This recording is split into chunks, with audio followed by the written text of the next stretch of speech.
Now, the Bram Weinstein Show on Washington's new home for sports, ESPN 630. Hey, babies. Hey, babies.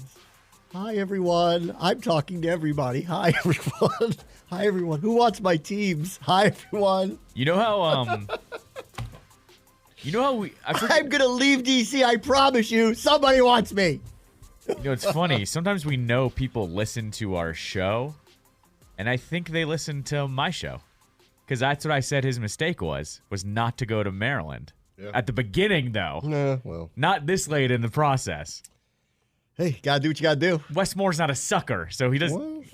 Saying. Well, we're going to get into this in a little bit. There's a report out that he spoke to Maryland after Louise from Richmond got in the way of the budget deal for his stadium to go through, which Glenn Youngkin's all ticked off about. He did an interview recently with WTOP and stated they could still do a standalone bill, which I still believe will happen. So we'll get into all this. I will say this now. I still think they're going to Virginia. Right. I don't know when. But I do. I don't think that's over. But for Ted, he's shaking his boots a little bit. Don't like it. He's gonna have to wait. Gonna have to wait. I'm leaving the boundary stones, guys. I'm leaving the boundary stones. Well, he's not. Yes, I am. I'm gonna go outside of the boundary stones. No, he's not. That was the whole point. What? Because the original boundary stones are in Virginia too. The original diamond. But I will be outside of them. They focus around Washington D.C. No, everyone figured out the conspiracy theory. The reason they did those boundary stone jerseys was because they're still in the boundary stones, the original ones that were in Virginia. That are in Alexandria? Yeah. They're that far down? Yeah. Oh, that's what it is? Yeah, because it was so the original this was diamond. his Da Vinci Code? That was what this was his Da Vinci Code? We don't know, but people are putting that together. Well, it didn't make any sense, right? And what, does Glenn Youngkin like those jerseys? Is that what it was? Did he design them? Oh, God, I don't know. But if you go look, because the original map for D.C. was a perfect square, but in a diamond, the boundary stones are out there. Oh, wow. So he was telling us all along. Yeah. Oh, yeah. There was, the signs were all This was there. the hint. Yeah. Oh, man. And then when they ran the contest a couple weeks ago that I told you about where it said... Where are the boundary stones? It said take a selfie with boundary stones to win free tickets to a game. Right. But it said take a selfie with boundary stones in Virginia. So only. Find the ones. Wink. National landing. Oh, wow. Uh-huh. Because I thought that was kind of messed up. Because I was just going to go... the whole time I was like, I made fun of this. I'm like, nobody knows what these things are. And... why is this relevant? Well, here we go. Because we Ted decided to do a full-on, I can't keep it to myself. I'm going to put out a weird hint and see if people can figure it out. That was like the joke of, well, if the old D.C. line was still there, we would still technically be in the city. Oh, man. Wow. I'm just relaying what I saw on Twitter when people put the 2 and 2 together on that. This is officially weird now. Oh, of course it is. Yeah. Because I was kind of saying... you guys way overthought just like all you, of this. I like free things. So I was just going to go take a selfie at the old boundary stone that we have here in Friendship Heights. But it said only in Virginia. Only in Virginia. So, where we want to be. Right. Where the original boundary stones are. The special boundary stones. They're all original boundaries. Well, there's special ones there, Michael. They're special. Not the ones in Maryland. They're special. Best part is those in people's yards. They're not allowed to move them. It's like a historical artifact. Yeah. You can't move it. They like plant gardens. But it's probably it's probably one of those things that's probably pretty cool. If you have one of those houses, you got one of those things. Right, and people are like, "What's this?" He goes, "That's the boundary stone." And they're like, "Oh, did you see their starting lineup last night?" Oh, nasty. You like Jimmy Davis last night? Oh, all right. Let's start with more relevant professionals. Sorry. Caleb Williams holds a pro day today. He does. Everybody's there. Everybody who's anybody's there. Mm-hmm. Keenan Allen even showed up. Pictures of him. Bears gear. Hugging him. Right. He also lives in L.A., so why not? Caleb Williams, I think, did throw the ball. Not that I think anyone needed to see him do it, but they did. Everybody's there. He did do an interview. I wanted to see what he would say. Here's the bite from, Steve Weish. Oh, man, my Twitter just got rid of it. He basically said that he is not presuming he's the number one pick. Asked, are you presuming yourself to be the number one pick? And he gave the very good political answer of anything could happen. We're still 30-plus days away from this. Yeah, I wouldn't say it's my full expectation. Obviously, things can happen. Things can change throughout this time. I think it's around 30 days or so until April 25th. A lot can change. You take it day by day and handle and control what you can control. There you go, which is the right answer. He's been PR'd up very well here through the combine, through this. And why would he say, I expect to be the number one pick? I guess you could. And he's going to be. And, they had the whole apparently full court press, full dinner with everybody from Chicago last night. And then everyone else is just sitting. I think you're just there to watch and go, let's see if he says something weird. Let's see if the Bears, for some reason, trick themselves into picking somebody else. Right. Period. He did dap up Adam Peters. I don't know if you saw that. He did? Yeah. That's good. Hold on. Give me 2 seconds. Where'd you see that one? That's the old Twitter. Is that caught on video?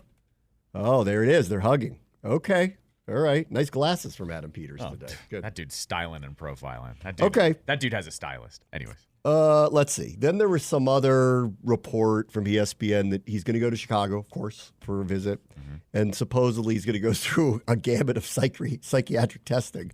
And I went, oh, man, that's the worst thing to publicize. Right. Not that this is probably normal practice. Yeah, for sure. But you don't need to say it. We're going to find out if he's psychologically intact before we actually use the first overall pick on him. And if I'm him, I'm reading that going, you didn't need to say that out loud. Well, maybe if you find out he has some kind of condition, it makes him better. Maybe he's got superpowers. K9. It's K9. He's got that dog in him. What is Doc going to do if we get him? He's going to lose it. I actually think everybody around here is going to lose it if we somehow land him. I think in the end. To your Doc point, Doc doesn't care about rookies. He never has. He's going to be excited. He's always. See, he's pumped about Bobby Wagner, Jeremy Chin. That's what he's pumped about. Yeah, he's pelts. Those guys have pelts. He looks at Allegretti and he goes, baby. that guy's going to call this kid a baby. He's a baby? Yeah. Prove it to me? Yeah. Show me you not got that baby, dog in you? Not like baby baby by age. Not you're going to find out. Making fun of him. Yeah, right. We're going to find out with you. We're going to find out what you're really about when you get here, but I know what Bobby Wagner's about. That's pelts. Yeah. What's Bobby Wagner's nickname? Has he gotten one from Doc yet? What's that one going to be? There's something there with dogs and wags, right? Wags. Something about a super Seahawk. I mean, there's already an animal attached to him. Where do you go to school? Where do you go to college? I don't remember. It's been too long. What's Jeremy Chin going to be? Oh, he's going to love Jeremy Chin. He's going to love Jeremy Chin. Bobby Wagner went to, why can't I find his school? Oh, he went to Utah State. No good. No, it's got to be something much bigger than that. What is he? He's a Predator, but we already had a Predator. We're running out of names. Bobby Wagner's got to get a name. No, Utah State's Aggies. Aggies. Yeah, it's no good. Yeah, no good. No good. It's got to be be some kind of carnivore eating scary animal. That's what I think. Raptor. Raptor. Velociraptor. There's going to be something. Anyway, so no news from Caleb's day other than he showed up and actually worked out, and which is newsworthy because Marvin Harrison Jr. showed up to his pro day and didn't. He didn't at the combine, which I didn't think was unusual. He also didn't meet with the media, which I thought was a little bit, but I was willing to hear out, hey guys, maybe something was going on and he just couldn't do it, and what's the point? But now he's refusing to work out, or he didn't work out, maybe not refuse, just is going, watch my tape. That's what he's pulling, watch my tape. So what's going on there? Is he hurt? No. The report came out on this. He met with 9 teams at the combine, and he asked all 9 teams, do you need to see anything at the pro day? And all 9 teams said no. So he's just not going to do it. So there was no reason to. On this pro day stuff, like this is, for some of these guys like them, dog and pony show. Yeah. And I felt like, especially at the combine, somebody like this who's going to be a top 5 pick, or at worst, for some reason falls out of the top 5 but is in the top 10, and only because there's a run on quarterbacks. It'd be the only reason why he doesn't go in the top 5. Like, you don't stand to gain anything by taking part in any of this. Right. Nothing. There's nothing to gain here. There's only something to lose. Like, one, you're taking part in something where you're going full speed. So on the off chance that you tweak something or hurt yourself, that's dumb. Mm-hmm. And then secondarily, like, watch my film against, I don't know, Michigan or anybody else and go tell me that you don't think that I'm still that guy. And what do I need to prove to you here by running routes against air? I don't. So all you're going to be looking for is some kind of fault, and I'm just not going to do that. So I get it, and I understand it. Caleb Williams, I guess, felt like he probably should, and he probably should be on display because there's a lot of questions about him, and I think it's probably more espionage of people trying to knock him a little bit more than anything. Like they're trying to find something wrong with his personality because you can't argue the tape. So they're probably trying to find something there. So I think he does have to show up and act like a complete, utter professional. And then to try to, solve any of that. And that's why he would do this. But Marvin Harrison's going, y'all are picking me. Y'all know me. Yeah. I'm not going to come out here and tweak my ankle or, I don't know, drop a pass or something. And then all of a sudden you're like, oh, he's not what we thought he was. Nah. He even so said, I get it. He even said he's getting ready and working out as he's preparing for a season, not running 40s, not trying to run the 40 the fastest way. They basically his I don't want to call it an excuse because it's a better reason. He literally said, "I'm training for the season right now. Yeah. I'm not training to run a 40." That's what he's getting at. I think you're going to see more of this from the top tier guys who know they're going in the top 10. There are no real questions about it. Especially, like the only thing that I think these guys would ever have to solve is what Caleb has to solve a little bit, and it's probably overblown. It's personality stuff. Yeah, I think the only thing that's probably holding the Bears back from saying we're picking him with the number 1 pick is they just want to get to know him a little bit because they've quote unquote heard things about him. Yeah, right. Or they've seen on Twitter that, he has acted in ways that people were turned off by on a couple of occasions. And both of which in these occasions, I'm like, and so he cried at his last game and like, what's your point? Mm-hmm. Or he didn't talk to the media after this one game and that's the knock you have on him, that this guy, all he's done is won, and he's on a team that didn't last year, and it wasn't his fault that they didn't, and he was upset about it. And what's your problem with him? Yeah. So he had to go through it, I guess. Daniels and May really have to go through it because they're really jockeying for a spot, right? They're putting on a show for Washington, both of them. Right. Because there's more money at number 2. Yeah, of course. So you have to do that. Right. Williams really probably didn't even have to throw. He just had to do what he did at the Combine, which was just act extremely professionally. That's right. Yep. Say all the right things. That's all they want to hear. They just don't want to have this, is he a weirdo? That's all that they want settled. And whether he is or he isn't, you need to at least portray that I'm not. And out of the Combine, I thought whoever got to him with his PR people, and maybe it was just him being like, look, everyone keeps knocking me because I've been the guy for a long time. It's just normal. But when he went to the Combine, he did all the interviews. I saw them because I'm watching closely. He showed up. He acted extremely professionally. He wasn't going to throw. Why would he at the Combine? He wasn't going to take part in all the drills. Why would he at the Combine? But he showed up, met with everybody. There wasn't a single, you'll notice that after the Combine, all that stuff got real quiet about who the number 1 pick's going to be. They couldn't find a fault enough. That's right. The only thing that's being said is, I don't know, maybe Daniels is actually a better prospect. But they're not saying it because they're actually genuinely worried about him. And as far as the Bears go, they probably just want to meet him 3 or 4 times. They want everybody to meet him. And if he acts the way he's been acting publicly at the Combine and now what it seems at this pro day, it's a shoo-in and it's going to be done. Unless for some reason he just doesn't want to play there. But I still haven't gotten that sense totally yet. I think it's out there because he has not pronounced that he would love to play for them. The only thing he said definitively was, I want to be the number 1 pick. Yep. And he said, I won't dictate where I want to go, no matter, but there was a caveat on that part. No matter what my feelings are, I won't push an agenda. Right. Which was an interesting way of phrasing, if it was up to me and I could pick, I might not pick them. I'd probably pick somewhere else, whatever he in his mind wants to go to. But I know that I probably can't, and these guys want to select me, and I will live with that. And that's okay because I'm going to be the number 1 pick, and that's the most important thing to me. Yeah. That's how I've read all of this. Yeah.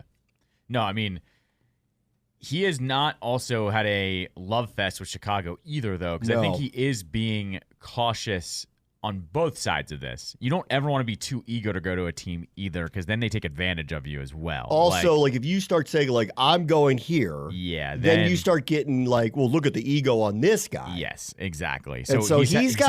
Touting this line here. He's on threading this line. A needle. Yes, correct. Exactly. And you know what? Whoever has gotten to him and has coached him up on all this, so far, he's done publicly everything right through this process. He has stayed very quiet. He's made no commitment to anything. He has stated, I think I should be the number 1 pick. I don't have an issue with him saying that because I agree with him. Like, I don't think it's out of line at all. Go watch him play. Why would you not think you would be the number one pick? He's a Heisman Trophy winner who probably could have won it again if his team was better. Yep, right. The only reason why he didn't and wasn't in this, it was because his team didn't play much better and because all the pressure is on him to replicate what he did the year before. And the only way he'd be able to really do that is if his team was better and vying for a national championship. And it wasn't his fault that they weren't. So I've succumbed to, I've kind of known all along he's going to be off the board. I've been holding out hope that there would be some kind of knock, something he would say, one of these whispers of smoke about him not wanting to be there would come out, because then you could then start to link the idea of maybe he really does just want to come back here, be a hometown hero, knows they'll, etch him in the history books here if he's the one who comes back here and actually turns this team into a winner again. Sure. And so I could, but we don't know what his feelings really are because he's played them very close to the vest. His dad, who did the interviews last year from GQ, where he was like, he wants this and he wants that, and he might go back to school. He hasn't said a word publicly to anybody. So all the people who say, I'm worried about his dad, I'm worried about whoever his people are, whoever's around him, whoever has his ear, they're not saying anything. And he's come out and said all the right things. And then when you just kind of, because we're all watching this closely, when he interacts with people, he's got a smile on his face. Mm-hmm. He's extremely respectful. He answers all the questions. He did all the interview circuits. He handled them all really, really well. And all he said was, I want to be a really good football player. That's it, period. And I don't know how the Bears, unless they find out something about him that we don't know, and I don't know what in the world that would be, I don't know how they don't take him now. Right, exactly. So I'm losing hope. I've been waiting for these public moments. You should have lost hope on Sunday, man. No, I've lost hope. Yeah, well, right, Saturday. When Fields was but I knew they were keeping him. If you're thinking about it, then you're not keeping him, right? If you think you have a top 5 quarterback, Bears, we don't know. Right? If you think you have, this is such an easy calculus. If you think you have a top 5 quarterback, you're auctioning off that pick. Why would you get rid of him? Mm-hmm. But you don't, and that's the return you got, and that's your dumb move. Right. Yeah. That's your dumb move. Then I saw someone else put out there that, like, if Russ doesn't perform well in camp, that they would cut him, which I thought was, whether that's true or not. I went, when they signed him for the amount they signed him for, they actually don't owe him anything. That's right. And they could get out of it if it doesn't go right. And you'll notice Russ immediately after they got Fields went, I plan on signing a long-term deal here. Oh, do you now? Pittsburgh listened to this and went, sure. Right. We're not engaging in any extension talks with you for a reason. Well, it's also the secession plan is right there. Fields is, for that 6th to go to a 4th, has to play in 51% of snaps. They're going to let Russ start the year out. And then if he really struggles. Well, maybe. Honestly, Tomlin, I don't think he does that.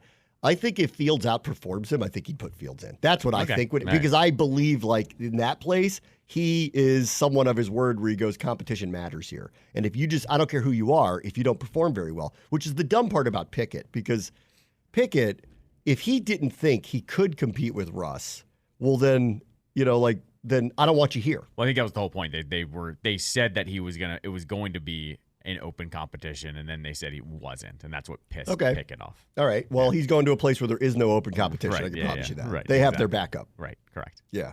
Kenny Mariota up there. That's what he got. He ain't getting the job. It's not happening. He's not getting the job. He's not. Man, Mariota's here, man. Yeah, I know. All right. The other one I saw that I really, really liked and thought this was really smart was Quinn Ewers, the Texas quarterback, is going back to school, but is going to their pro day and is going to throw for scouts. Oh, okay.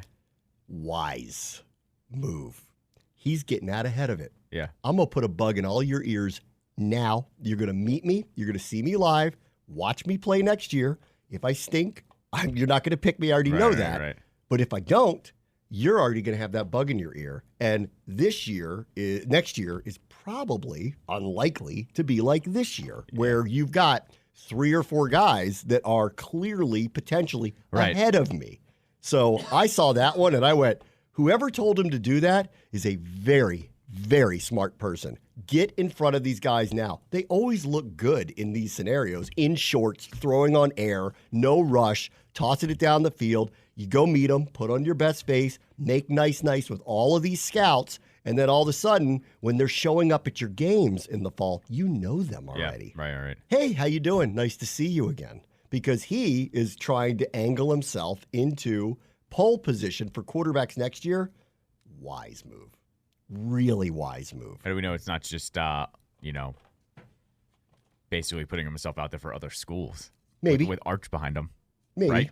Maybe. I mean, Just I think if he was transfer portaling, he would have done it by now. Spring Right. football's about to start. So I think that would have happened by now. But I thought that was a really, really, really smart move. All right, let me take a quick break. I want to address all these rumors about Terry McLaurin that are out there, which I'll just say up front I think are preposterous. Yes. Anyway, Jeremy Chin versus Cam Curl. There was interesting information about that decision that was made. Okay. And Chase Young's contract has been clarified. Yeah, and we'll talk right. about all that next. Very much the show, ESPN 630 Sports Capital. All right, let's go through Chase Young really quickly. I talked about this a lot yesterday.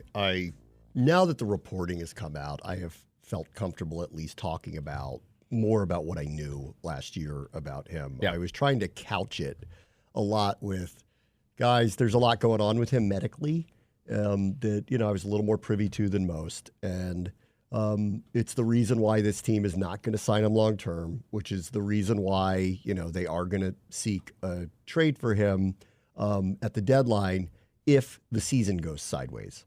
If it didn't, I actually think, if they had a different record, I actually think they probably wouldn't have traded him. And they probably, if you would have rethought Montez Sweat. But because the season went the way it did, they decided to make the decisions that they did. Yep. I think they were intent on potentially playing it out through the rest of the season. But they knew that when other teams got to Chase's medicals on his knee and now what's known, his neck, that it was going to be prohibitive for them to even consider, giving him a long-term contract. And the other teams were going to find that out by Right. doing physicals on him. And now everybody knows it's a congenital issue. It's not something they knew about when they drafted him, I don't think. And the stinger that he got in the summer, made them go through tests because he got a neck stinger, and that's more serious than it sounds. It's nerve damage. Like Yep. it's not a non-serious thing. It sounds like it's a non-serious. It's like when they used to say your bell is rung when you get a concussion. Right. It's really way more serious than that. And he got a stinger, so there were some nerve issues, and that's why they were very, very careful with him. But then they took him for some testing, and they found out that he has an issue with his neck. Not prohibitive to play, but it's different for him than it is for some other players. I don't know enough about what kind of procedure he will go through to try to rectify this, and I do hope that it will extend his playing career. But we now know that $13 million guaranteed that the Saints gave him is very contingent. In fact, more than half of it is contingent on him actually being able to play. Right. They signed on with him knowing he's going to undergo this procedure and that it is very possible that they're going to pay him $5 million for nothing, because they retain his rights, and the hope is he'll be ready to play by the season and he will be able to continue his career. And that's my hope for him, because when I had heard about this in the fall, it wasn't that anyone said, oh, you can't play, but they were expressly pointing out that it is more dangerous for you than it is for others, and without being very specific, but that you have something that is, different about you skeletally. Right. And so therefore, you're going to have to undergo something. And so I wish the best for him. This contract makes a lot more sense to me now, because at first I was like, they gave him $13 million, knowing what I knew. I'm like, they gave him $13 million guaranteed. And it's now come out that it isn't. It's a good amount of money, actually, just to sign the paperwork. Like he could undergo this procedure, and the doctors may after that tell him it's very risky for you to continue playing. And then he's going to get $5 million from the Saints for just taking a shot on somebody and it doesn't work out. Or hopefully, and this is my hope, the doctors can do whatever they need to do to make it a safer situation for him so that nothing, it's a violent game to start with, but nothing catastrophic will happen to him, or at least less likely that it would happen for him. And he continue his playing career and I hope, and that's my hope for him, that actually happens, because he's a very good person and he's a tremendous athlete. And I would hate to see anybody's career get shortened the way this one is. He's 24 years old. Like, I would hate to see it get shortened to this degree, but I also, I want the best for him in the future. And when I had heard about this stuff in the summer and fall, and this was really the first the team really kind of learned of it, I was very concerned about him playing when he was playing. And so I think everybody now has a little more sense of this, and these are the things that you don't know about, and these are the things that I was never comfortable talking about at all, because it's not like I knew exactly what was wrong or could explain it, and nor is it my business to even talk about. But now that it's out there, I feel free to at least say, now do you all understand why we were all, or at least I was really couching like, hey, let's just have limited expectations. They're not going to be able to sign him long term based on what I know. It's not just his knee, and his knee was bad. That was a really bad injury too. So I hope the best for him, and I hope to see him this fall when we play them, whenever the schedule comes out, and whenever we go to New Orleans to play him. And I hope he has a nice, long NFL career, and I hope the doctors can come up with some kind of procedure that helps him extend his career. But I do think it is possible that he's going to undergo this, and we'll see what they say on the other side of it about playing this sport. Either way, this hopefully will, rectify dangers to him and elongate his life, whether he takes part in a violent sport like this or not. Sure. So I just hope the best for him. Yeah, no, absolutely. Yeah. No one was rooting against Chase. It was just always questions. That was it. Yeah, it was just questions. And I know there were questions that couldn't be answered, and the team can't talk about it. He's not going to talk about it. But, it's not like he wasn't aware of the risks he was taking and has been taking. And now you understand why no one just threw money at him, that they had to take visits. And then there was reporting saying the Bears looked at his medicals and didn't want to sign him, which is why at the trade deadline they did not accept him. Right. But the 49ers went okay with it. And this is where the Commanders were too. They said, I think it was just like, listen, this is, you've already had a neck stinger. It was serious. This stuff could happen again. So, you are taking a risk that's a little different than some other players. And he chose to do that. And I actually thought he didn't play that. I mean, all things considered, I actually think he didn't play that poorly. Yeah. But everybody wants him to be a Bosa. And I knew last year that was not going to happen. I was just hoping to get a consistent effort and consistent performance out of him, and limited my expectations. And I tried to couch it all year hey, let's not go too crazy if he doesn't have 3-sack games. That's the way it's going to be. Yep. All right. On the other thing, two other things with the Commanders. Sam Forty added a nice piece today where he lent a lot of context to why Cam Curl is not here and why Jeremy Chin is. Because Cam Curl did not get a deal that I think anybody thought he would get. It's only 2 years, and it's only at max $13 million total over the 2 years. And there are performance incentives. He could end up just making $9 million, which if I told you that a year ago, we would have signed up for that, right? Yeah, wouldn't even think about it. Obviously, he and his people thought the number was going to be much higher. He and his people made that very clear. They waited out to get to this market. There were a couple things that worked against him. One, it's a saturated market at the position. Two, not many people are paying a lot for that position suddenly. The Xavier McKinney deal actually doesn't look that good right now. It feels like an I think he's a very good player, but it feels like an overpay now for the position. And but to Sam's point in his piece today, which I think is the right point to bring up here. Well, if that ended up being the number, why didn't they extend him an offer, which his reporting says they never even extended him the offer? And I would like to think that if that's what he got on the open market, that they would have gone back to Adam Peters and said, are you interested in this now? Or maybe, I don't know, maybe, the die was cast, maybe. He wanted something, they didn't get it, and so whatever. And he's probably disappointed that I'm sure he's happy he's getting $9 to $13 million. Who isn't?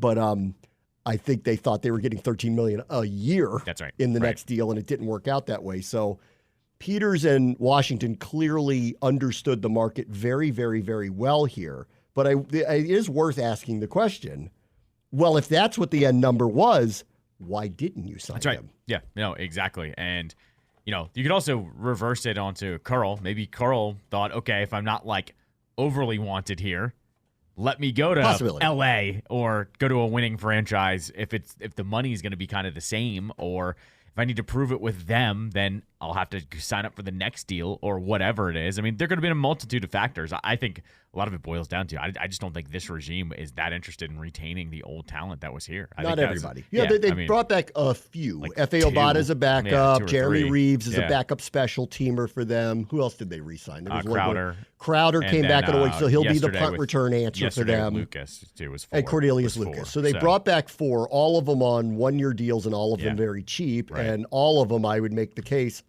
We didn't have a punt returner if Crowder's not here. He's back. We don't have depth at receiver. That's something, and we'll get to that in a second with the McLaurin stuff. But so that made sense to bring him back if he wanted to be here. Lucas, I thought all along, I'm like, I would re-sign him as the swing tackle, no doubt. They're not paying a lot of money for him. I don't think he's going to be the starter, and that's why he signed for that number. But they needed depth because they didn't have literally a tackle outside of Wiley on the roster that they can count on. So they had to bring somebody back. So that made sense. Reeves makes sense. Good guy, great locker room guy, tremendous special teams player. So that makes a ton of sense to just bring him back. And who was the fourth? Who am I missing? Crowder, Lucas, Reeves. Obata. Yeah. Again, depth signing. I assumed out of the three, Toohill, Smith, Williams, or Obata, one of them would probably come back. Right, and so they bring him back because he's the more higher-end athlete of the three. Sure. And so they brought him. He unfortunately got hurt last year. So they brought him back. So all of those made sense. They fall in line with everything that they've done. Short-term, not big money deals, depth signings mainly. Maybe Obata, I think Rivera thought this, and maybe, Quinn and Witt think this too. Maybe Obata right now, if you look at actually the roster, he might start over Cleveland Farrell and might be a defensive end that's starting more than him right now. Sure. Like, we'll see how it goes. Right. Obviously, Armstrong's going to start on one side, but the other side's an open question. Maybe they mix and match. Obata, Farrell, maybe you see Jamin Davis do a little more of it. I got to tell you, at the end of the year, if I'm Quinn and Witt, my eyes would perk up at how Payne was used on the edge a little bit. He was actually quite effective on the edge, so I think you can move him a little bit more out of that standard defensive tackle piece.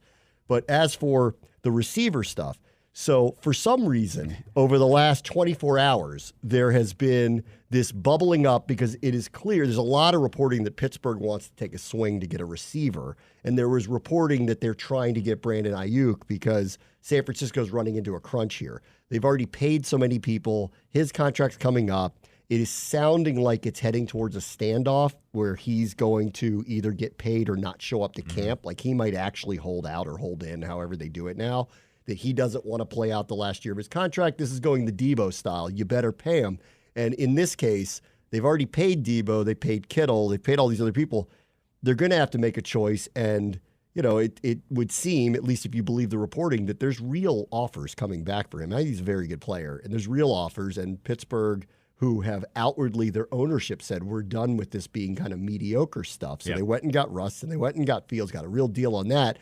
They probably are in line looking for a major receiver. The Niners are poo-pooing the idea that they would trade Ayuk at all, but we'll see how that goes as we get closer to the draft if they can't come to terms with him. So the Pittsburgh people started to turn their attention to other people that they think might be available. And suddenly Terry McLaurin's name was just popping up all over the place. Right. Not from any like Rappaport or Schefter or anybody like that. No. It was really more Steelers bloggers looking at this going, well, it's a new regime there, and he's paid a lot of money. He's almost at 30, and he'd be great here, wouldn't he? Let's put together some kind of deal that the Commanders would want for him. No. Right. Exactly. This is the same. This is actually differently because I haven't heard McLaurin complain. Allen did. Right. So I was open to hearing out the Allen rumors because I needed to hear where he was. I come from the Tomlin camp of we don't have hostages. And if Allen thought he was a hostage, let's have a conversation about where you want to go and what value would be for you. It seems to me that that's all changed. And that's why I'm not talking about trading John Allen anymore. Of course. Because this is the same part about the Allen and McLaurin thing is if you do trade them, you're just creating another hole. It's not like you have their replacement. Like, we all acknowledge here that their wide receiver room isn't deep enough right now, and that is going to be an acquisition, probably in the draft, but they got to get what I would describe as a number 3 receiver here for sure. And knowing that McLaurin is getting near 30 and is making a lot of money and is going to have to restructure again soon if you want to keep him long term, well, you better have a succession plan in place if it doesn't really totally click in the Kingsbury offense. But for the here and now, for the same conversation I've had about Allen, how would they be better by trading him? Right. Why would they want to trade him? There is nobody on the roster that comes close to his production. He is maybe the best representative of the team. Correct.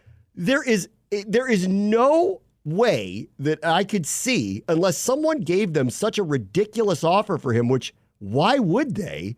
Because I love Terry. But I agree with everybody when they say, well, he's not Tyreek Hill or Devontae Adams. I agree with you. He's not. But he is a number one receiver. Nobody's giving us 2 first-round picks for him. Like, that's not happening. So we would be significantly weaker if we traded him in so many ways, from locker room leadership, from representation of the organization, to performance on the field as the, by far, not close, number one receiver on the team with nobody behind him on the roster. This is stupid. Yeah, no. It's one of the worst ones in a while. So far, I would say what this front office has done is nothing stupid yet. Yeah. Right. So considering they've done nothing stupid, I don't think they're going to start there and trade him for anything. Right. Exactly. Short of some kind of crazy offer that shows up. And why would they get... If someone offered me 2 first-round picks, I would trade them. Yeah, but right. why would they do that? Why no. would anybody actually do that? No team is doing that. No. So that's dumb. It is. It's just dumb. And we're not doing that. And for anybody, I've seen a few of the Commanders' Twitter people explaining how this would make sense because it is all new and he is 29. Stop it. He's our guy for this year for sure. Right. We don't have somebody better than him or who has been drafted to be the number one receiver. All you would be doing is creating another massive hole. That's all you would be doing. And you'd be getting rid of one of the best people we've had come through this organization in a long time. So I am vetoing any even conversation about this for so many reasons.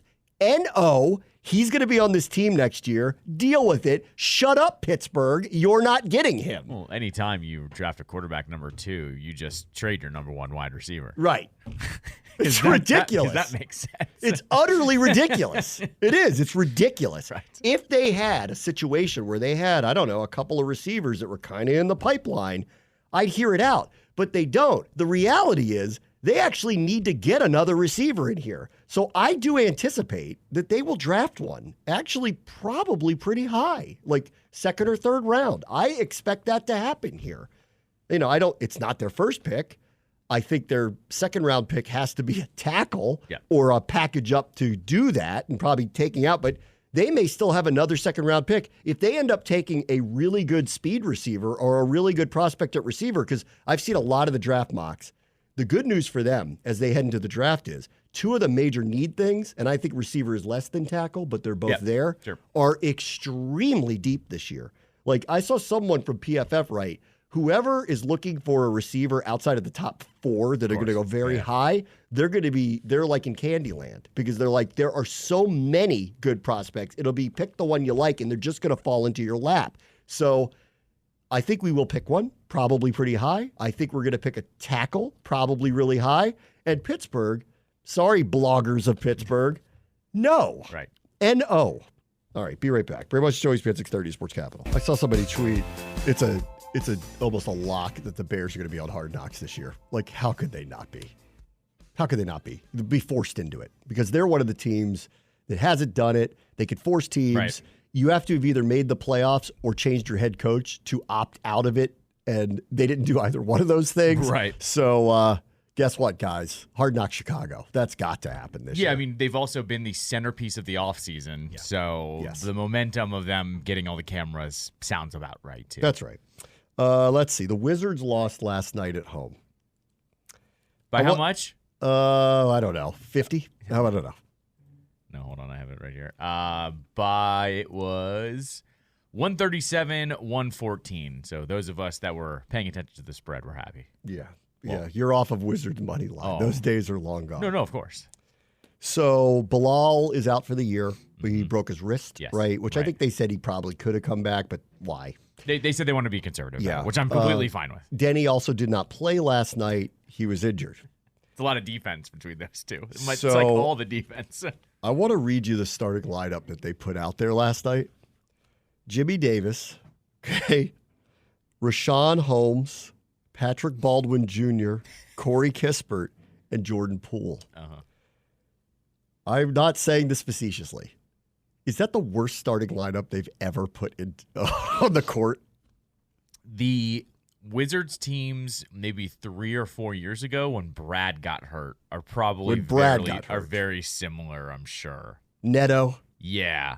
Your boy Sato. Sato and Neto, hon. Yeah. Like, Did they ever start together? They never started together, did they? I think so. Okay. But those teams were pretty thin, too. Mm-hmm.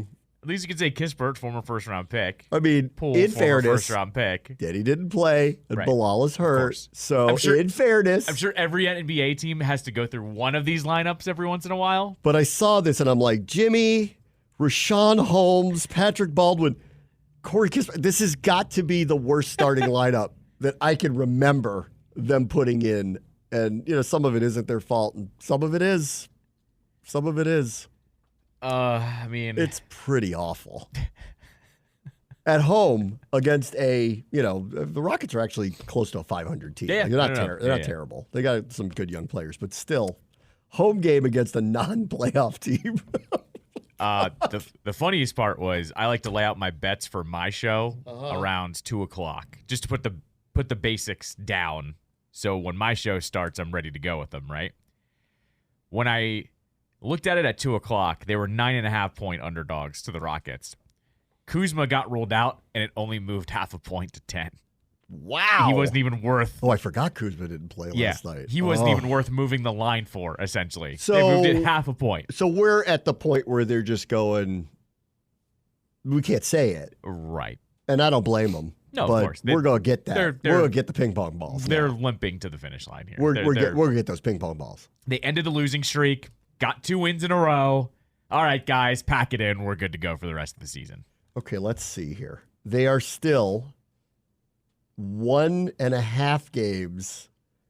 Let's see. The Pistons have played one less game than them. Right. So the Pistons only have one more win than them. It's funny. The Spurs at 15 seems unreachable for Washington at this point because we're at 11. That's 15 wins. So it's really a 2-team race at this point with 13 games to go. Right. 13 games to go. Let me look at their schedule. I know they're playing Detroit. Mm-hmm. Sacramento here's got to be a loss by 60. Sure. Yep. Toronto here, they stink, but still better. Let me see what that starting lineup looks like. Right. At Bulls, Nets are no good. That's here, but again, let's see that starting lineup. And then Friday, March 29th, Detroit at home is the season, guys. If they win that game, it is such malpractice by this team. They must lose to Detroit. They must. They must lose to Detroit. They must. Then they get Miami, Milwaukee, Lakers, loss, obviously. Portland, who's not very good, but whatever. At Toronto, at Minnesota, loss at Minnesota. Chicago here, at Boston. I guess it'll matter if it's seeding is anything involved for Boston whatsoever at that point. But even if they don't play their guys, which they may not, again, that Detroit game is looming very large. Very, very, very large. You gonna go? Or is it in Detroit?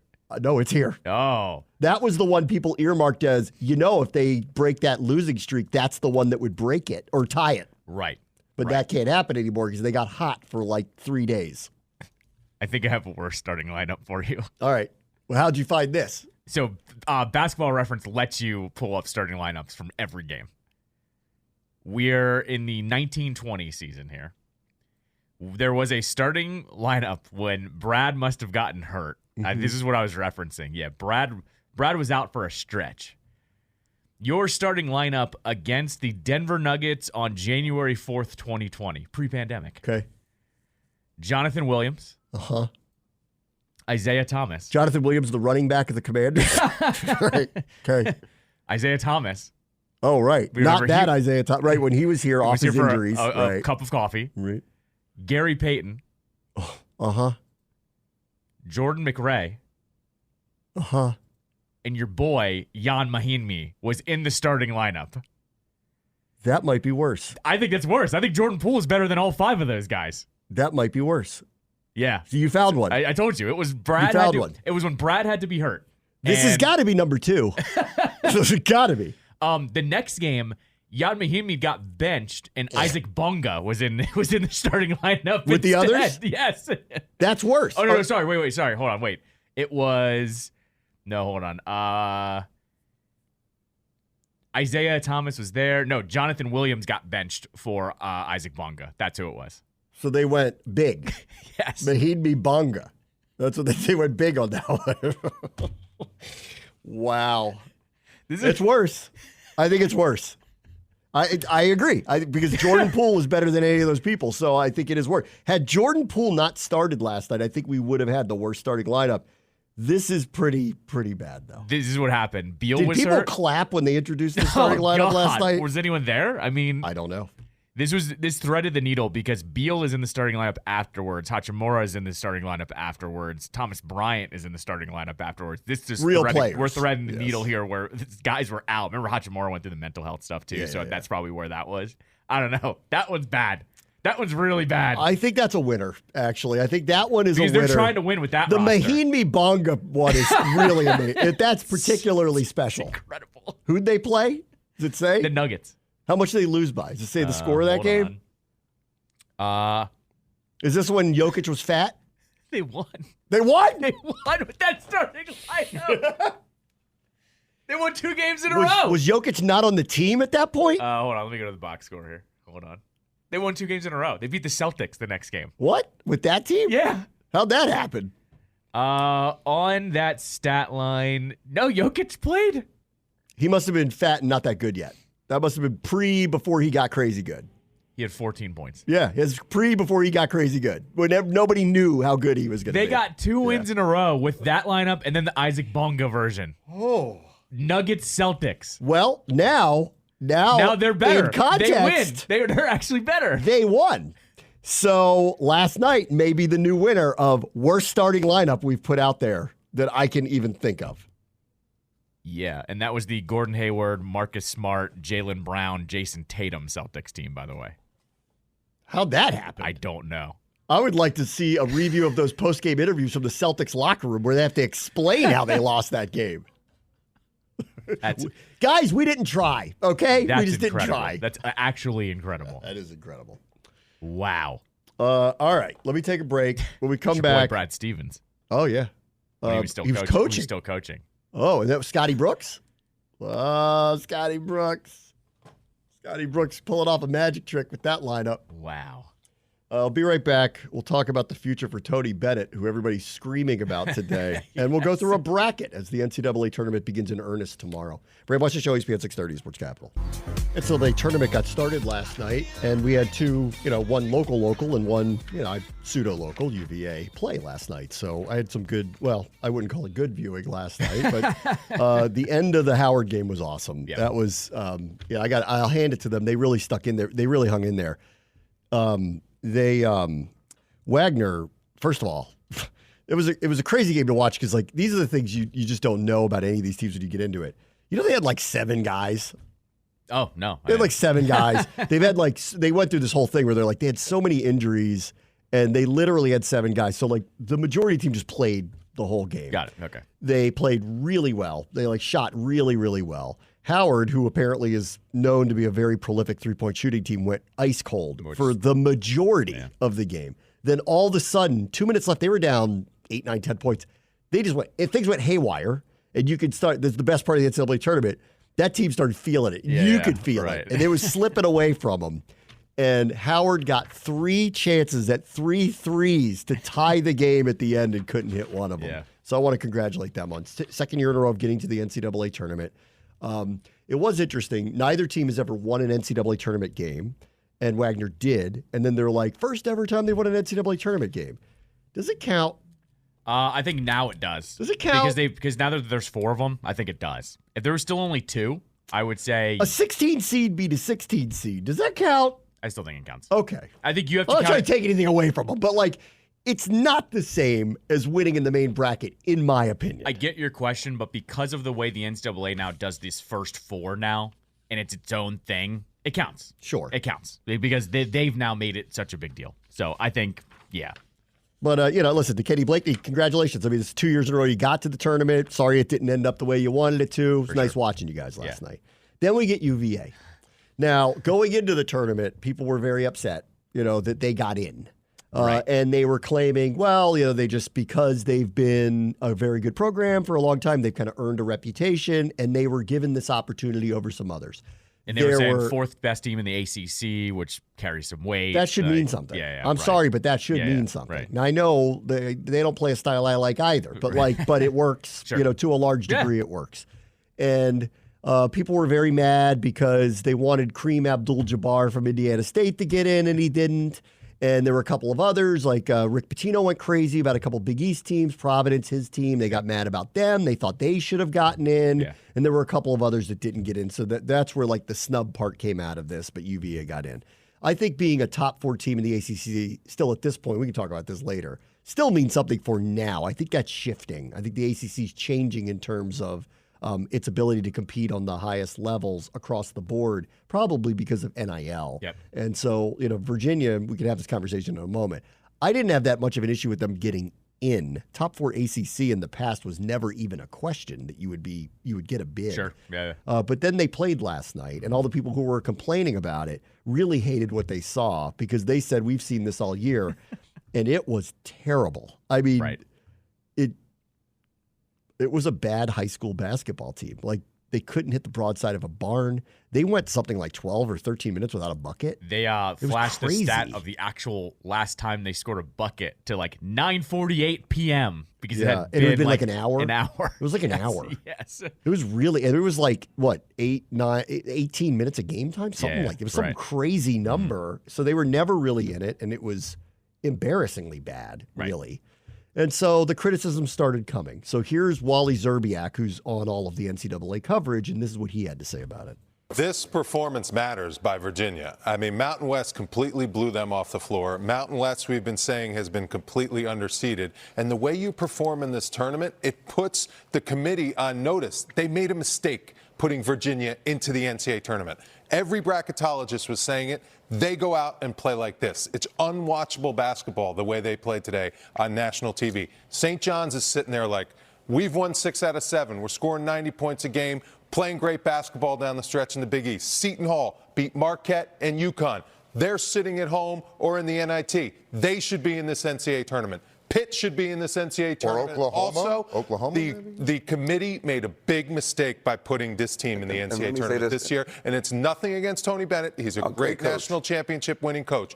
But his team did not belong on this floor with Colorado State. Teams, 4 of the last times that they played the NCAA tournament, they have lost in the first round of double-digit seeds. Yep. So there's a question of whether Virginia basketball, the way they play, maybe it's outdated. Yep. Yeah. Maybe it's outdated. No question. Yeah. Okay. Now, and this sentiment, went forward here. Now, with what they're saying about the teams that should have gotten a bit over them, I think it's a valid argument there. Mm-hmm. Okay. Right. On does the style work? Is the style bad? Tony Bennett said we're going to look into that after all of this. Yep. But I would say this again. Let me reiterate something here. They ended up 4th in the ACC. That doesn't happen by accident. So you may hate their style, but it worked enough to get them there. Sure. Yeah.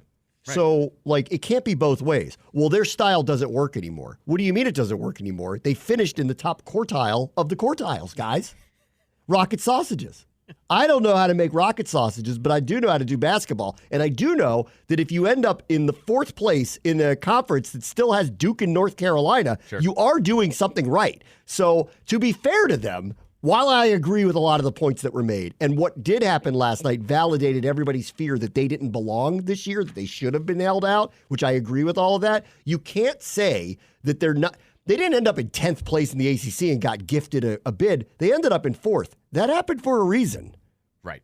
And UVA, I feel like it's worth acknowledging, they just don't get in shootouts with people. They get in shields up with people. Yes. Every game's a coin flip. It reminds me, remember when Dale Hunter was the coach of the Caps and they were just super defensive and every game was 2-1 and they were either going to lose 2-1 or win 2-1? That's what UVA is. And the most damning stat on UVA I saw yesterday was in the last 7 years, they've won 0 tournament games except for their run to a national championship. They coin flipped their way to win title, essentially. If that's how they want to play. But they won the national championship. Right. No, totally. Right. No, that's what I'm getting at. What do you mean it doesn't work? They won a national championship. And so that's what I'm getting at here. It's a high risk for them to play that way because they know they were the first ones to lose to a 16 seed when they were a 1 seed.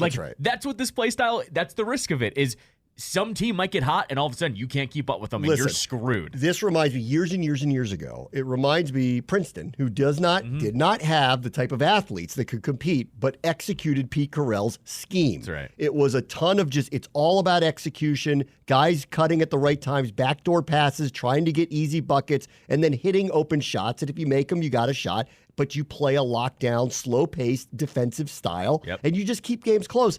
And there was a year they beat Georgetown. And when Georgetown had all of these great NBA caliber players, but they got locked into this system. When you miss the clip that UVA did last night, it can be really ugly. And that's what and it happened a few times this year with them. It happened again. Now, Stephen A. Smith goes on TV today and goes on and says, I would fire him because they're boring. Stop it. Let me say this to start with. Give me the over-under of games he has seen Virginia play in the last 10 years. 10 years? Well, you had to have watched the national title run. A couple of those. I'd say he watched the Final Four games. I'll set the line. All right. How about since they won the national championship, how many games do you think he has seen them actually play? I'll set the line at 1.5. So that's what I think, too. Last night was one of them. So he might have caught one of them Maybe. somewhere along the line. Probably the way. ACC tournament, actually. I bet you caught one of those games. Maybe. Right. Is he tuning into that Virginia-Georgia Tech game? I doubt it. Right. If Virginia played Duke in the ACC tournament, I bet you he caught one of those. So, Stephen A., I'm on to you here. You don't know how they play. You just saw them last night, or you may not even have watched that. You were probably watching the NBA. It's true, actually. You probably had the Ant Edwards dunk on loop. I mean, that's probably what you had. Probably watched more Wizards Rockets. Maybe. Distinctly possible. I wanted to watch Johnny Davis. You got to hot take it. He got to hot take it. So let's talk about Virginia for a minute here, because it is worth having this conversation now. Sure. Because the truth is, and I wouldn't say they lucked into a national championship. They won a national championship. That's not lucky. Like, you had to win all the games to do it. The year before, they were a 1 seed and were the first ever to lose, but they were a 1 seed that year. Yes, they lost, and that's embarrassing and all that stuff, but they were a 1 seed again. Right. So they've been a top 20 to top 10 to top 5 program for the bulk of the last 10 years under Tony Bennett, right? But at this point, after what happened last night, it does feel like it's slipping a little bit. Do they have to think about doing something different? And that's an interesting question on both sides. Not just should Virginia think about it, but should Tony Bennett think about it? Because here's what I would say to him. I believe in his coaching. The proof's in the results. I believe in his ability to enact a system that works. He's a very, very, very good high-level coach. Here's the bigger question. Can Virginia give him players now in an era of NIL where they're not going to lead the pack? They've got very high admission standards. That's a good thing. And as far as I could tell, probably not a boatload of money sitting there like some of these other schools. Is this just essentially a sign of he may be a great coach who teaches a great system, but if you don't have the caliber players to keep up with the other team, that system better be magic. And it's not when you don't have Malcolm Brogdon or somebody of that level playing for you any longer. So what I would say off of this is not so much should Virginia make a change. I would say to Tony Bennett, and he probably knows this, you're either going to have to change how you play because you don't have the caliber of player to pull off these close games anymore against good teams. Or do you pitch yourself to another school that's got more resources that in this modern time of acquiring athletes gives you a chance to coach the way that you coach to win? I actually think this is more of a Tony Bennett should think about his future question than it is Virginia should think about Tony Bennett. Honestly, that's how I feel about it. Or I would think if you're Virginia, you know, what's been the big thing about NIL this past year? It's how do we get people to stick around? Because Saban alluded to it. Mike Loxley said on our airwaves. He almost quit because players are going into the meetings going, what are you paying me? What's the money? Not about anything else, about and by the way, money. I don't blame him.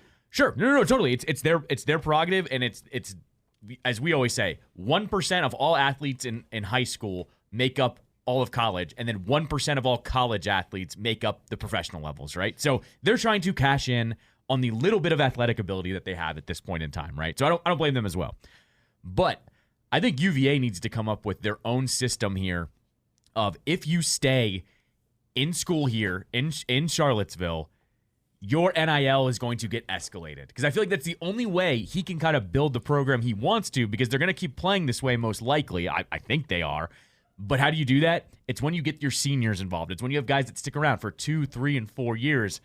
They're going to get eaten alive in the NIL era, because guys are going to end up leaving, and they're going to go, I can't make it to the NBA in this system, even though UVA actually has a pretty good track record of having professional NBA players, funny enough. But the point is, they've had high-level players playing in this system. Right. They don't right now. Exactly. So how do you fix that? But this is why, like, when you say I would fire Tony Bennett because they're boring, That's so dumb. Right. I would go back to the reason why they're there, and the reason why they were even considered for this, because they don't have the Malcolm Brogdons currently, right. is that this coach is such a high level that they actually win a lot of games anyway. That's right. Yep, exactly. So it's actually a validation of what he does. But what you're seeing are the cracks in the foundation of it. And here's the other problem I think he's going to run into, because they're just getting shredded today. Mm-hmm.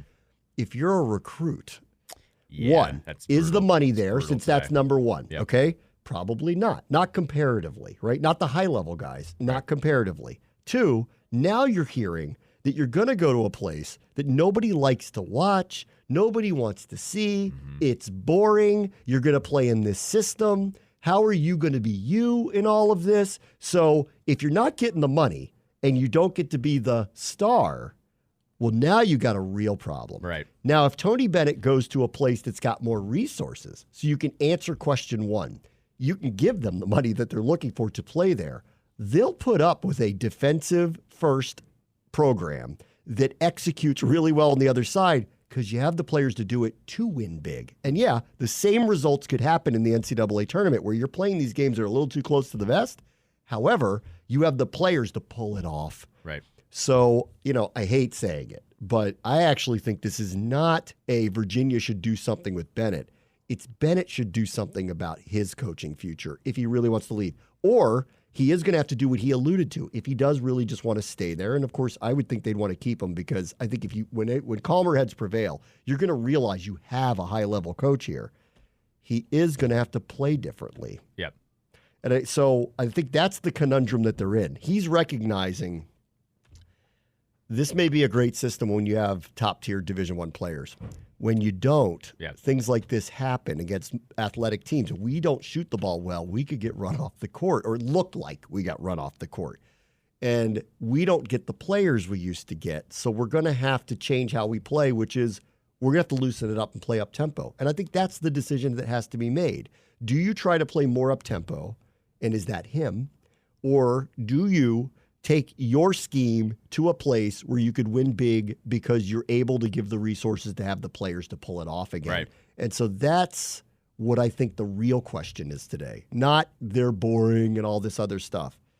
And to the original criticism of, we tried to tell the bracketologist, people tried to tell the committee, you shouldn't have put them in. They didn't deserve it this year. They were validated on that point because they were embarrassed in this game. They didn't just get a bid. They made them play in this play-in thing, and they got embarrassed by a team that is of, a similar caliber. Sure. The Mountain West is probably not that far removed from the ACC anymore, top to bottom. Maybe the top 2 or 3 of the ACC, top 2, are considerably better than what the Mountain West has. Maybe not, but considerably better. But the rank and file on the way down is not far off. Right. So they played a team on their level and got embarrassed. Mm-hmm. And so I'll hear out because of that, the Seton Halls of the world, St. John's of the world, all the others that didn't get in at all do really have a case today. It just means they would have played in this game last night and nothing else more than that. But the case was made for that for sure. It's also, I do think, Stephen A. did the whole, fire them because they're boring thing. This happens at niche schools, though. Look at how Coach Ken was in Navy. They were in the freaking triple option because that's just who they were. That's who they are. When you don't have the athletes Correct. that some of these other schools have, you have to actually out-coach them with a scheme. And we would see it where Navy would keep it close with the top 10 teams sometimes, because all of a sudden the teams knew they were running the ball. They would just execute it way better than they would play defense sometimes. It's funny. It just happens in college sports like that. This is forever ago. But Nebraska, when my first job in broadcasting was in the middle of Nebraska, and I was covering the Cornhuskers at the time in the 90s when they won back-to-back national championships. they ran the triple option. They Right. still ran Yeah. the triple Right. option. The reason why that started was they were competing against Oklahoma and Texas, who got better athletes than they did. Yeah. So they instituted a triple option because schematically, this is how they tried to keep up. Because of the success of it, they started getting better athletes and they started executing it better. They had offensive linemen that would go into the NFL. They would have a quarterback who might get a shot in the NFL, at least as a running back. They started getting defensive players that wanted to play for this because they were winning. And so they started executing it on an extremely high level. Virginia is executing this on an extremely high level.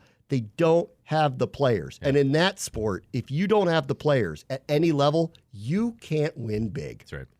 You know, underrated in them winning the national championship was they had a couple NBA players on their team. Right. Running the same system. Yeah. But they had high-level players. They don't have that right now. So, I have a feeling cooler heads will prevail. They will. I and think they he's will. going to shift his scheme a little bit. Most likely. That's what I think. And I think if they really think about it, are they really going to get a better coach than him? No, Because if they let him walk, a million schools call tomorrow, right? and the people who go in there go, what's your NIL situation? Right. And those coaches go, oh, you don't have the resources. Good luck getting the a high level. system.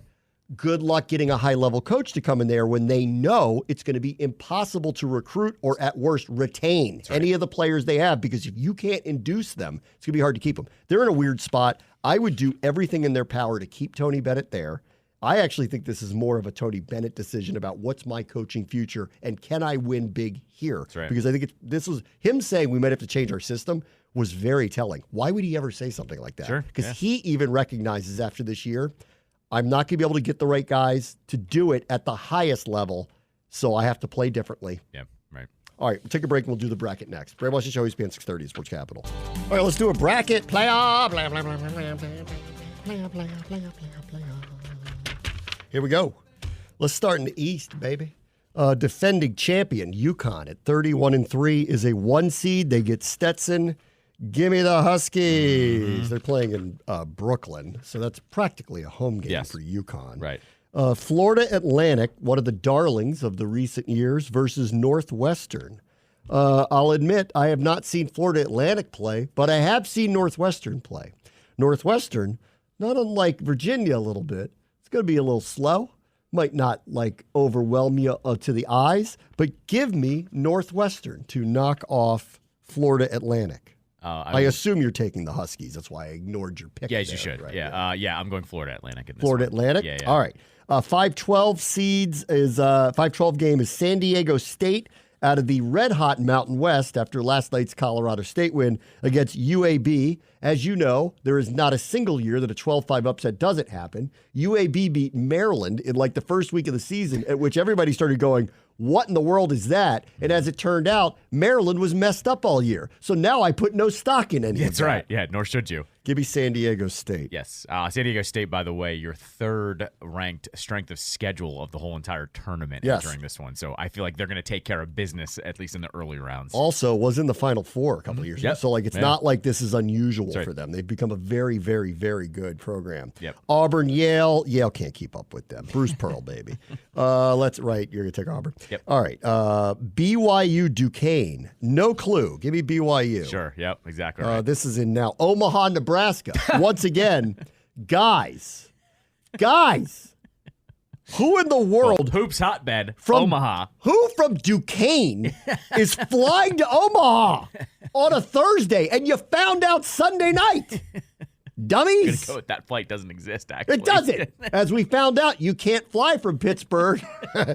If you can't fly from Baltimore to Pittsburgh, Sure, you can't fly to Omaha from Pittsburgh. I don't know. Stop in Chicago. It's- That's stop in Chicago right there. They would play the winner of Illinois and Morehead State. I will take, reluctantly here, the Illini, although I will say, not knowing anything about Morehead State, I don't love Illinois. I've seen, because I watched a lot of Big Ten this year. I don't love them. They got off days.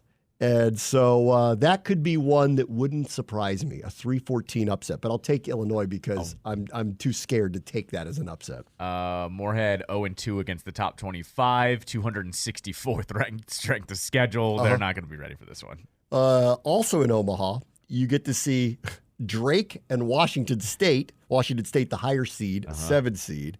I like saying Drake. I'm going to pick Drake because I want them. It's too chalky. You have to pick an upset somewhere. So I'm taking Drake. So am I. Because the 2:15 game is Iowa State and South Dakota State. Iowa State had a great run in the Big 12 tournament just a week ago, so they're hot. And also Drake in Des Moines versus Iowa State. That's a big one for the state of Iowa. The state of Iowa could be having a basketball renaissance. They get Caitlin Clark, and then they could get a Drake-Iowa State game. Good call, People in Des Moines run around the streets nude this week. That's how psyched they are. So give me that for that side. We want to just do the whole region? Yeah, okay. Yeah, that's fine. Yep. I'll take UConn over Northwestern. Okay. Yes. I have UConn over FAU, but yes. Okay. Yep. I'm going to take Auburn over San Diego State, but I'm doing that one reluctantly. I'm going San Diego State on this one. So. I wouldn't be surprised on that. Yep. Give me BYU over Illinois. I'm going Illinois. Okay. So going opposite and I'll take Iowa State over the Drake. You've got them against Wazoo, or you got the Drake? Drake. Drake? Yeah, okay. I took Drake there as well. I'm going to take, national champions typically don't turn around and do it again, but I don't know. Give me UConn over Auburn, although that should be a great game. Right. I have UConn over San Diego, so we're picking the same winner here. I'm too chalky here, but I will take Iowa State to get to the Elite Eight, and I'm going to take UConn to go back to the Final Four. I'm going to stick with UConn, go back to the Final Four. Same thing. I was feeling too chalky with my other bracket, so I went and took Iowa State over UConn. Because UConn losing to Auburn or Iowa State wouldn't surprise me. You'll find with my other three, I had to buck the trend of 1 seed. So okay, down left side of the bracket, West bracket starts with the 1 seed North Carolina taking on Wagner, who beat Howard last night. I saw enough of Wagner, knowing they have 7 players on their team. That's a tough task. UNC by a lot, 102-56. UNC wins that game. 2-56. Yeah. It's going to be worse than a Wizards game, for sure. Worse than a Wizards game. Okay. Yes. Who wins? Last night's starting lineup or UNC? This is a good one. Who wins by more, the Kings over the Wizards or UNC over Wagner? That's probably on one of the betting apps. Wouldn't shock me. Then we got Michigan State, Mississippi State. It's just hard to pick against Izzo. So I'll just take Michigan State there. Although they are nearly not as good as they usually are. They do have a top-tier, very good guard on that team, but I'll take Michigan State to win that one. The 5-12 matchup is St. Mary's and Grand Canyon. Grand Canyon with a gaudy 29-4 record. I will take St. Mary's, please. Yep. Okay, you're sticking with that? All right. With you on there. I'll take Alabama over Charleston, which is the 4-13 matchup. Mm-hmm. My first upset in this bracket will be New Mexico over Clemson. I don't like this. You taking New Mexico? I also have New Mexico. I've seen Colgate play a lot because I'm a Patriot League season ticket holder. Yeah. I'll take Baylor, thanks.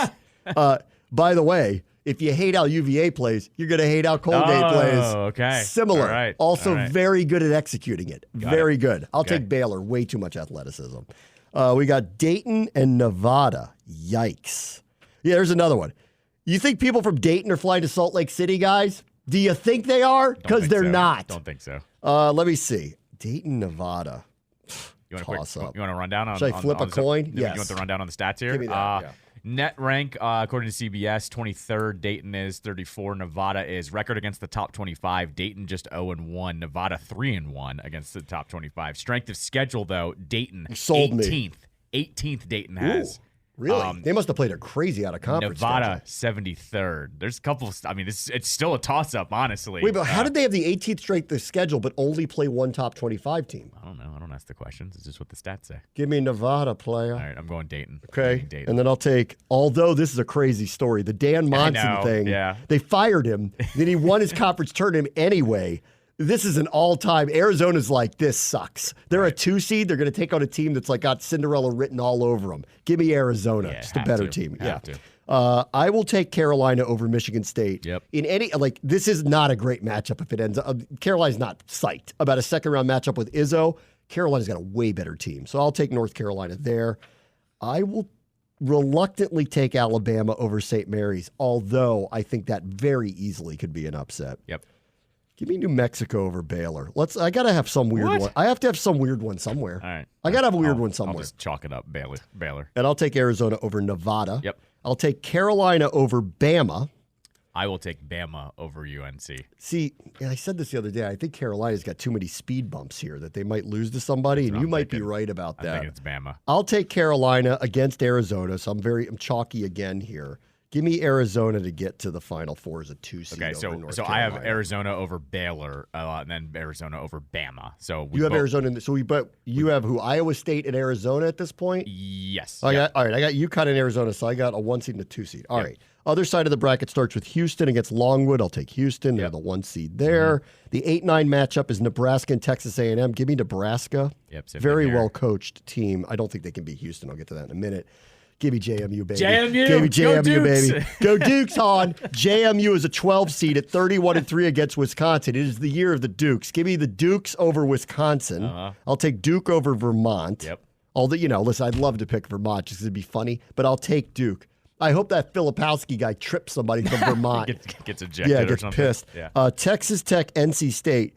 So NC State just went on a heater of all heaters. Give me NC State to keep it going. I'll take NC State to win that one. I'm going to take Texas. All right. Texas Tech. I'll take Kentucky over Oakland. Yep. Same thing here. Okay, the 10 matchup is not decided yet. Colorado plays Boise State tonight. Winner will get Florida. That's so hard to do, but I'm now I got to pick 2 games if I'm going to pick an upset. Give me Florida. I'm just going to pick Florida because I don't feel like dealing with the idea of thinking about it. I'll take Florida. All right, so I'll have to lay this out. If it's Boise, if they win. If it's Boise, you got Boise I winning? have Boise winning. If it's Colorado, You got Florida Florida? wins. Okay, Yes. So fair. just give me that one. Caveat. It's Great. not gonna affect things deeply. Trust me. Give me Marquette as the Yes. 2-15 matchup against Western Kentucky. Right. I'll take Houston over Nebraska to get to the Sweet 16. I did. Dukes. Oh, Sports. Dukes over Duke. Yes. Sports school. Best sports school in Virginia. You gotta do something wacky on this. You just have to. Can we do a show from Harrisonburg next week if they are playing each other? Maybe. I'm sure. Actually, no, this would be what? This would be, I don't know who's playing. When are they playing? Thursday or Friday? I don't remember. Hold on. Let me see. The first round for them, I don't know. I don't remember which day they're playing. Anyway. Oh, there it is. No, March 22. So today's the 20th. So they're playing Friday. So the first game there is Friday, so they're playing Sunday. Yeah. Be JMU Duke. Okay. You're going to do it? Oh, Are you yeah. doing Yeah. it? No, yeah. This is already, it's locked in.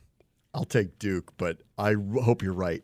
Give me Kentucky over NC State, and I'll take Marquette over Florida. We're getting a little complicated here because we both went different directions. I have Texas Tech over Kentucky. Okay. So I have that moving on. But then I have Kentucky getting knocked out early. Yeah, All right. Yeah, I feel like you gotta have one of these blue bloods get knocked out early on. And then I have Marquette over either Florida or Boise, whoever wins that one, and then Marquette over Texas Tech. So okay, there you go. Houston Duke. You've got Houston Dukes. I have Houston. Yeah. Correct. Yes. I got Houston Duke. Give me Houston. Yes. I'll take Houston to get to the Elite Eight, and I'll take Kentucky over Marquette reluctantly, but I'll take Kentucky. So mine with the chaos behind it, though, still ends up chalk. I have Houston against Marquette. So I feel like I'm being a little too good to Calipari here, but I'm going to take him to get to the Final Four. So I'm going to take Kentucky to the Final Four over Houston. Okay. All right. I have Houston. Okay. There's a 16 seed game tonight, Grambling versus Montana State. It won't matter against Purdue. Yep. They're not getting upset again. Correct. They're going to win their first round matchup. Utah State, TCU. Give me Utah State as the 8th seed. I'll take them. Yep. I'll take Gonzaga over McNeese, although look at that McNeese record. You'll be scared. They're 30-3. That stuff is scary when you see something like that. They must be better than the average nobody. They have to be with that record. Strength of schedule rank. 263? 288. Oh! You're actually close. You're actually pretty close on that one. I pulled full Ken Palm on that one. Points per game is sitting at 80. Opponents at 61. McNeese? No, yeah. Wow. So they blow people They're blowing out. people out by 20 points on average. That's not going to translate. I'm sorry. Forget it. I'm taking McNeese State over Gonzaga. No. I'll take KU over Samford. Yep. That's the 4-13 matchup. Okay. South Carolina, Oregon. I'll take South Carolina. I'm going Oregon just to pick one. I'll give me Creighton over Akron. That's the 3:14. Yep. Texas is going to play Colorado State. I will take Colorado State off of their win over UVA. I'll take them over Texas. As you know, Texas is back. Texas is back. back. I'm picking Texas. Is Arch playing for them tonight? Don't think so. Give me Tennessee over St. Peter's. Purdue over Utah State. I think their road is very easy here to get to the Sweet 16. I'll take Kansas to beat McNeese State. All right, so I have Gonzaga over Kansas. I have Gonzaga going on a run here. So I'll take, give me South Carolina over Creighton. Okay, I have Creighton over Oregon. Okay. I'll take Tennessee over Colorado State. Okay, I have Tennessee over Texas. Then I'll take Purdue into the Elite Eight, in what should be a showdown against Kansas. I have Gonzaga upsetting them going in. You haven't learned your lesson about them. They have to be super team to even get to the Final Four. It's fine. Okay. I'll take Purdue against Tennessee in the Elite Eight, and give me Tennessee to get to the Final Four. We got two SEC teams in the Final Four about to play each other, Kentucky and Tennessee. So Border war, son. I have Tennessee over Creighton, and then I have Gonzaga over Tennessee making the Final Four. I'm going to get UConn back to the championship game. I can't believe I'm doing that. Okay. And I'm taking them against Tennessee in the championship game. And I'm going to call it UConn repeats as a national champion. That is an extreme rarity. So I got my Final Four is UConn, Arizona, Kentucky, and Tennessee. UConn, Tennessee in the championship game. Huskies win back-to-back years. I like this. We have completely different Final Fours minus Arizona. So I have Arizona beating Iowa State to get to the championship, and then I have Houston beating Gonzaga in the get to the championship. Houston winning the whole thing. I have Houston winning the whole thing. I think Houston's got a real shot here. Yeah, they got road. If they get Duke and Kentucky back to back, or Duke and Marquette back to back, they could lose either one. For sure. Those. No, they got a tough road. I love them too. I actually think they're the second best team. Right. But I think they're the speed bumps are there for them is the problem. Absolutely. That's the chaos region. I mean, honestly. UConn doesn't feel like there's a lot of speed bumps actually for them. It doesn't feel like that to me. Yeah. So that's why I think they're going to get there. Got it.